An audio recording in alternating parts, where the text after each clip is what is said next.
I watched a 25-year-old get my promotion, and then they asked me to train her. Here's what I said. No, not sorry, not maybe later, not let me check my schedule, just no. I am not your free training program. I am not here to make your cheap labor look competent. And The audacity, it's stunning, isn't it? You know that moment when your company looks you in the eye and says, we're not going to promote you, but we'd love for you to train the 25-year-old who's taking the exact job that you wanted. Yeah, that's what we're talking about today. Because that's exactly what happened to a 59-year-old woman in a recent story covered by Katie Couric Media. And it's the exact same gut punch you just heard in that viral TikTok. Today, we're going to talk about something that happened, how she reacted, how the company retaliated, and exactly what you need to do if they ever try this cheap trick on you.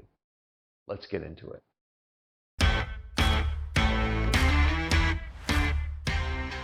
Welcome back to the Ageism Survival Guide. On this channel, we talk about real stories of age bias in the workplace, how to protect yourself, and how to keep control of your career after 50. Because as we always say around here, youth runs fast, but age knows the terrain. And in this video, we're going to look at a story that could easily be your story. A 59-year-old woman, decades of experience, passed over for a promotion, and then asked to train the 25-year-old who took the role. This isn't just unfair, it's a calculated corporate cost-cutting move that depends entirely on you staying quiet and being a team player. Let's start with the facts. In the Katie Couric Media article, meet Jennifer Schroeder. She's 59 years old, just like me. She knows the systems, she knows the people, she knows the history, she knows the terrain. A promotion opportunity comes up. She has the experience and the performance record.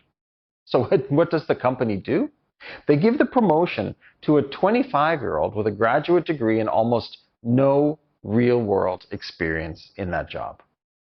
That's just insult number one. But then comes insult number two. Management comes to Jennifer and essentially says, hey, we need you to train her. Show her how everything works. Look, let's be very clear about what they're saying to her. They're saying, we don't value you enough to promote you. We don't value you enough to pay you more, but we absolutely need your skills and your years of experience to make our poorly thought out decision work. They want to download decades of your experience into someone who's cheaper. And they want to do it for free. And this is not just a one-off story. AARP reports that 64% over 50 say they've seen or experienced age bias. 64%. It's not an accident. It's a corporate strategy. you want me to train my replacement? Pay me. You want my 25 years of knowledge? Pay me. Consulting rates triple my salary. You want me to smile while you're humiliating me? Wrong person. If you saw that TikTok, you heard the creator's reaction. Absolutely not. If you want me to train my replacement, you can pay me consulting rates. And then also the part about I'm not your free training program. That line is everything. And it's the backbone of what Jennifer from the Couric article ends up doing. Jennifer didn't just roll over. When the writing appeared on the wall, she got smart. First, she stopped assuming good intentions. Once you've been denied a promotion and asked to train the person who got it, you're not imagining things. This is a threat. Second, she documented everything, every conversation with her manager, every request to share knowledge. If she had a meeting, she followed it up with an email on, per our conversation today, you asked me to do X, Y, Z. She built an ironclad paper trail.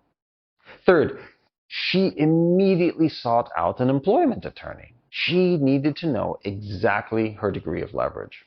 She refused to make herself quietly obsolete by handing over her institutional knowledge. She looked shocked. My manager looked furious, and HR sent me an email about being a team player. Now, what happens when you stop being nice and refuse to play their game? The company tries to flip the script. According to the article, once Jennifer started setting boundaries, suddenly she wasn't a valued employee anymore. Suddenly she had an attitude problem. She was resistant to change. The classic retaliation playbook kicked in. She got excluded from meetings. Important projects were reassigned. And then came the dreaded performance nitpicking. You know how that is, right? Minor issues are just blown out of proportion to create a false narrative of incompetence. And when they finally made their move to push her out, what did they do? They offered her a paltry 2-week severance package. 2 weeks after years of service. That's the corporate version of, hey, thank you for your decades of loyalty. Here's some bus fare. But here's where Jennifer won, because she had documented everything. And because she had an attorney, she had leverage. She negotiated that insulting 2-week offer into a 6-month severance package. That difference is exactly the value of having the receipts and refusing to be bullied. Silence. Here's what I learned. The second you stop being useful, they stop pretending to care. So stop pretending you owe them anything. Let's get something straight right now. The second that you stop being useful, they stop pretending to care. So you need to stop pretending that you owe them your expertise for free. You do not owe your employer the keys to your own replacement. You're not obligated to make yourself or your job disappear. If you find yourself in this situation, here are 3 things that you can do. Number 1, never agree to train your replacement without a massive compensation bump. If they want your decades of knowledge, that's billable consulting time. Number 2, reject that team player guilt trip bullshit. Being a team player does not mean volunteering to be exploited so that they can save a buck or two. And number 3, document everything and lawyer up immediately. Get yourself the leverage that you deserve and that you need.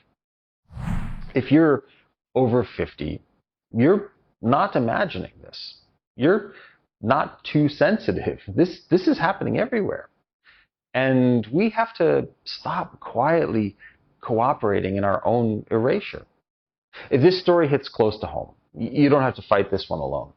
I want you to click the link in the description below and join our Discord community. We have an incredible group of experienced professionals over 50 comparing notes, sharing tactics, and supporting each other through these exact situations. Join us. Bring your story. We're only stronger together. Youth runs fast, but age knows the terrain. And we are finished giving that terrain away for free. If this video fired you up like it did me, hit the button, subscribe below, and share this with someone who needs to hear it today. As I say, youth runs fast, but age knows the terrain. I'll see you in the next one.